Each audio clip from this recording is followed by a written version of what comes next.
Une marque qui a disparu, même si je crois qu'elle existe encore dans le milieu militaire. Elle existe encore, je pense, dans le milieu militaire, cette marque. C'est fini même. Voilà. C'est la Panhard. Panhard, ça, c'est la marque, une des marques les plus anciennes au monde, de constructeurs automobiles. 1880, pas bien dans le micro.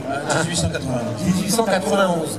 Ça ne nous rajeunit pas, hein. Je pense pas qu'il y a quelqu'un ici qui est de 1891, ça m'étonnerait. Ou alors, c'est bien fatigué le pauvre. Donc Panhard, c'était une marque mythique, une marque qui s'est fait connaître par ses innovations. Avant-guerre, c'était des voitures de luxe, notamment avec des moteurs sans soupape. Je ne sais pas si vous avez été au salon à Vannes le week-end dernier, il y avait un petit salon superbe. Il y avait une expo de Panhard et de dérivés Panhard, et il y avait une très belle voiture d'avant-guerre. C'était superbe. Franchement, salon qui ne payait pas de mine, et l'expo Panhard était superbe. Je ne sais pas si tu y étais. Tu y étais? Et dans un an ici à Rennes Saint-Jacques, ils font ça et Panhard à l'honneur. Ah, l'année prochaine, Panhard sera à l'honneur. Panhard et le Vasseur. Panhard et le Vasseur, c'est bien de le dire. D'ailleurs, c'est marqué, regardez ici, sur les cuissons, PL Panhard le Vasseur. Voilà, ils se sont mis à deux à l'époque. Donc, pour en revenir, avant-guerre, voiture de luxe, après la guerre, la conjoncture a changé, il faut se mettre à des modèles plus populaires. Et Panhard va retourner sa veste, ils n'ont pas le choix pour survivre, ils vont se mettre à faire une petite voiture. Et tout à l'heure j'en ai vu une, regardez, derrière vous, dommage qu'elle soit arrivée en retard après 11 heures, on l'aurait bien présentée, c'est la Panhard Dina X. C'est une voiture qui est toute en aluminium, 51. Pourquoi? Parce qu'à l'époque, après la guerre, l'acier était distribué aux constructeurs principaux et les autres, ils se débrouillaient. Donc l'aluminium était cher et c'était le seul matériau qu'ils avaient pour Panhard. Donc ils ont construit des voitures en aluminium comme cette petite Panhard Dina X que mon papa a eu avant ma naissance. Et après ils ont fait la Dina Z, la PS17, chute de la Dina Z, et à la fin la 24. 24, je ne sais pas pourquoi 24 d'ailleurs, il y a sans doute 24 heures. Alors que Panhard à l'époque, dans les victoires de classe, avec leur petit moteur très performant, ont gagné plusieurs fois l'indice de performance pour 24 heures du Mans. Et pour rappeler ces victoires au Mans, ils ont rappelé leur dernière création de l'époque, la 24. C'était, alors c'est la version Sco, et après il y a eu la version PT, qui est une version rallongée, un peu moins belle, mais c'est la même philosophie. Donc là, une CT, encore avec ces fameux freins à tambour. Vous voyez, les jantes sont démontables en deux parties. Le tambour qui est en alliage ici, avec des ailettes pour censé refroidir les freins. Et après, les derniers modèles passeront au disque. Un disque double piston d'ailleurs. Ah, c'est 4 tambours. Là, on a 4 tambours. Alors cette voiture, elle est très révolutionnaire à l'époque. Regardez, les phares intégrés, ça n'existait pas à l'époque. À l'époque, en 60, elle sort de quelle année? Alors, les premiers modèles 63 et ça date 64. 64. Et en 63, la plupart des voitures avaient des phares ronds. La première à avoir des phares ovales, je crois que c'est la Mi 6, fabriquée à la Jeannet à Rennes. Toutes les voitures à l'époque avaient des phares ronds. La Mi 6 qui est sortie en 64. Regardez la Panhard, regardez avec ses phares ronds, mais encastrés avec une protection. Et d'ailleurs, Citroën qui va racheter Panhard, qui est déjà départ à l'époque, va s'inspirer de cette voiture pour moderniser sa DS, qui avait des phares ronds. Ils vont utiliser le style de cette voiture pour moderniser la DS avec ses phares. C'est pour ça qu'il y a une certaine ressemblance. La voiture, elle est très moderne pour l'époque. Regardez, cette voiture, il n'y a pas de calandre. Oh, s'il y a ça, mais elle est très aérodynamique. Regardez le style de cette voiture. En fait, il y a une nervure qui fait tout le tour. Regardez la nervure qui la suit, elle fait tout le tour. C'est embouti, pratiquement, elle s'arrête au-dessus du capot. Incroyable. Regardez le pavillon. Regardez le pavillon. Rien ne vous choque. Voilà. D'habitude, un pavillon, les montants larges et ça se réduit comme ça. Là, c'est tout le contraire. Très très fin. Ça montre la rigidité de cette voiture. Les montants sont ultra fins. Je vais vous parler de la technique d'emboutissage des voitures à l'époque. le toit est minimaliste. On aurait pu faire un cabriolet de cette voiture. Il y en a des carrossiers qui l'ont fait, mais l'usine ne l'a jamais fait. Parce que le pavillon s'y prêtait bien. On aurait pu faire un cabriolet. Mais la voiture a toujours existé en deux portes. Parce qu'en fait, à l'époque, Citroën, qui avait déjà des parts dans Panhard qui est en difficulté, n'a pas voulu d'une berline comme celle-ci, en plus grand, avec une berline 4 portes, n'a pas voulu de concurrents pour ses propres voitures. Donc ils ont tué Panhard dans l'œuf à l'époque. Il faut le dire comme c'est. Donc la 24 a été la dernière production de Panhard qui va disparaître en 1967.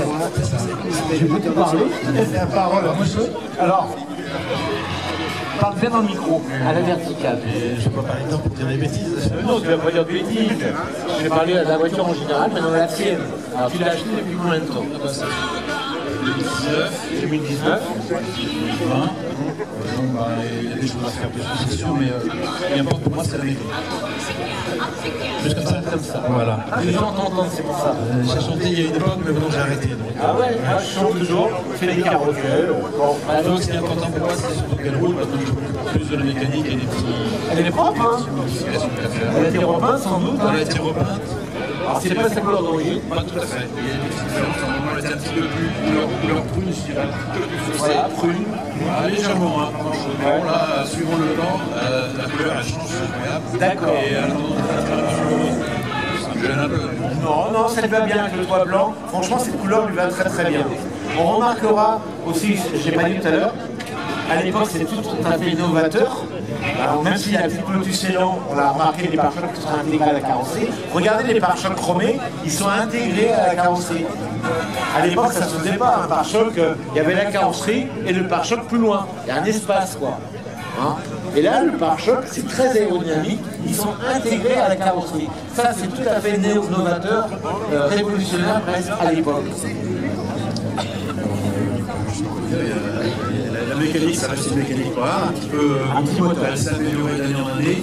Ça reste le même moteur qu'il y a sur la petite Panhard qui est de 1950. En gros, c'est les mêmes systèmes de cylindres. La puissance, je l'appelle là.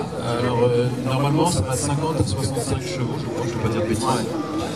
Celui-ci, le moteur a été refait, il n'est pas d'origine, mais ça reste un moteur Panhard. Et je crois que c'est un moteur de 24C, c'est-à-dire qu'il doit faire 50 chevaux.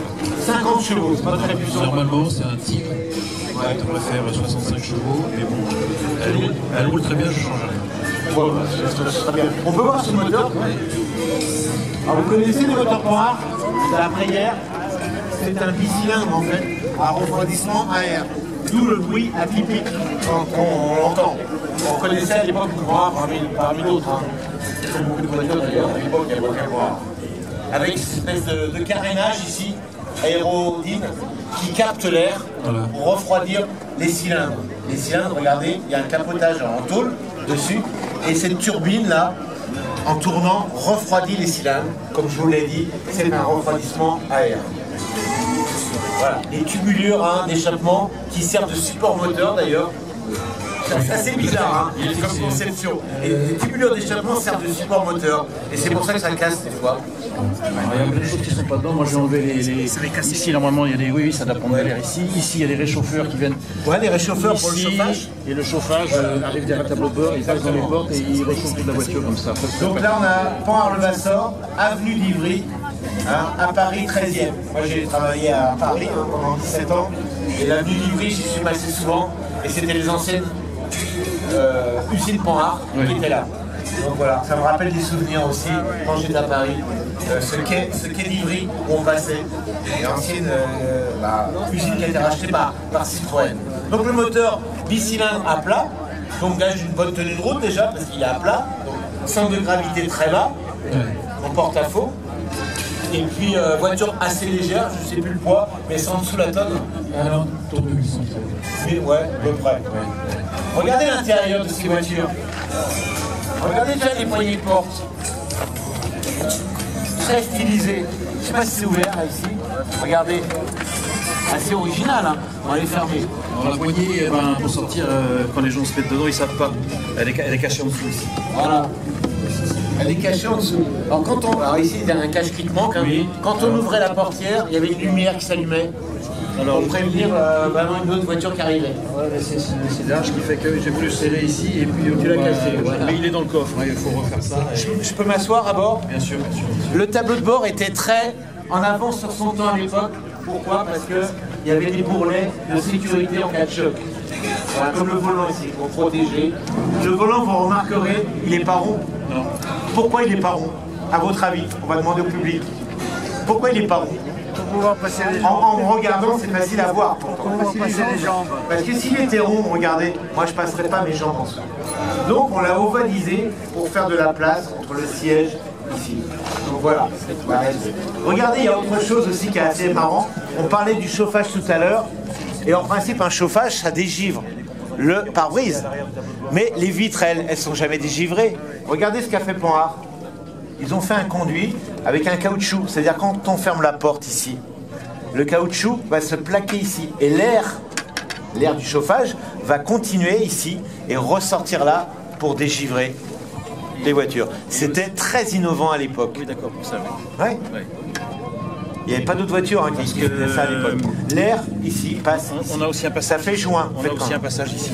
On a un passage ici. Qui reprend à l'arrière, là d'ailleurs. À l'arrière également. Et qui s'en va dégivrer l'arrière. Et regardez, oui, il y a une... Alors, on va regarder. L'air passe ici, ressort là, quand la portière est fermée, bien sûr, et continue ici pour dégivrer. Ah, il y a plein de petites innovations sur cette voiture comme ça. Regardez là, ça c'est quoi là? C'est le petit Panhard miniature qui apparaît ici. Distribution de chauffage. Oui. Voilà. Vers l'avant ou l'arrière. Voilà. On a même un contour. Bon, il est en panne hein, aujourd'hui, je crois. C'est le cas. Voilà. Et une petite montre bien sympa. Et franchement, le tableau de bord, regardez, il était déjà prévu hein, pour le volant à droite ou à gauche. C'est symétrique pour pouvoir déplacer le volant à gauche. Les sièges sont très très épais. Une petite banquette à l'arrière. Alors si on veut mettre des bagages, on tire et on met les bagages, on les attache avec la sangle. Vous avez vu? Voilà ceux qui m'entendent. Voilà. Pas de bagages, hop, on referme et on met des personnes. C'est très ingénieux. Très ingénieux comme voiture. Et ce volant ovale, il est très stylisé, très tulipé. Voilà, une voiture assez bien conçue à l'époque. Regardez les bras des places, c'est pareil. C'est pas comme ça. C'est comme ça. Voilà, atypique aussi. Regardez la partie vitrée qui est énorme sur cette voiture. Alors quand on est à l'intérieur, c'est très clair. Il n'y a que des vitres, vu que les montants sont très fins.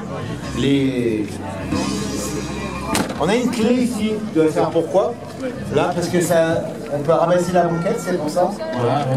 Donc, on peut rabaisser le dossier, et ce qui fait qu'on agrandit le coffre, le volume du coffre.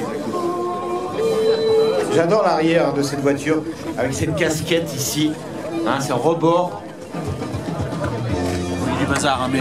Ouais, mais c'est pas grave, c'est pas grave. Alors ce coffre, il n'est pas très profond, il est très large, il va très loin, regardez jusqu'où il va. Et donc, comme tu le disais, avec cette clé que vous voyez ici, là, on peut rabattre et mettre par exemple des skis, hein, des trucs assez longs, qui permet, le réservoir d'essence, je suppose, qu'il est dessous. Il est en dessous là-bas. Il est en dessous là-bas. Là, c'est la route de secours. Ah, c'est la route de secours. On accède par là, normalement. Par là. Oui, mais bon, je vais pas retoucher ça. Non, on va pas toucher, c'est juste pour expliquer aux gens comment ça fonctionne. Il y a du boulot encore dessus. Voilà, exactement. Elle est incroyable cette voiture. Non, qui c'est qui avait jamais vu ce genre de voiture? Les Panhard 24. Les Panhard déjà c'est assez rare, mais les Panhard 24, c'est très très joli. Alors c'est pas très puissant, mais c'est très très bonne tenue de route. Et franchement, les voitures, j'adore ces voitures. 24, c'était. On a fait une victoire comme je disais 24 ans, non. Alors pas au scratch bien sûr, mais en victoire de place. De performance. Un deal de performance, bien. On y sera au Mans bientôt, hein, avec Laurence, ma compagne. On sera là-bas au Mans, tous les ans. L'intérieur est très très beau, un blanc comme ça, c'est incroyable. J'ai beaucoup parlé, qu'est-ce que vous voulez rajouter? Une histoire Panhard sur la planète à côté de Loudéac, pas Loéac. Il y a les origines de Panhard, pas le Vasseur, mais Monsieur Panhard, qui sont là-bas. Ah, la famille. La famille. La famille Panhard est d'origine bretonne. C'est ça, exactement. Loudéac. Loudéac. Et D'accord, puis, je savais pas. c'est à 80 km de Rennes. Ouais. Et là, il y a toute une histoire qui est racontée là-bas. Il y a les panneaux. Il y a une fresque qui a été faite d'ailleurs par moi-même sur le parking. T'es un fan de Panhard, toi. T'en as d'autres? Je suis né dedans. T'es né dedans. Ouais. Voilà. Après, il y a tellement d'histoires sur Panhard que j'évite d'en parler parce que j'ai pas envie de dire des bêtises. Mais l'homme clé, c'est le Vasseur. Les deux étaient ingénieurs. Les deux étaient ingénieurs. Après, il y en a un qui est parti de la machine à bois, qui est arrivé sur...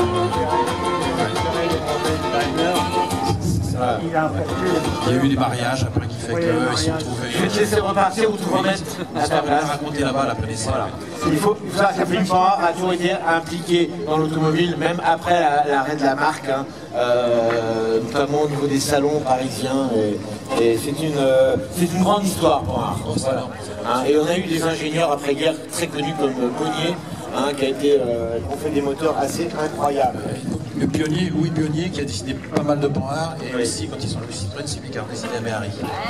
Non, la Diane. La Diane, le beau. Bon, allez, on peut l'applaudir, mesdames et messieurs.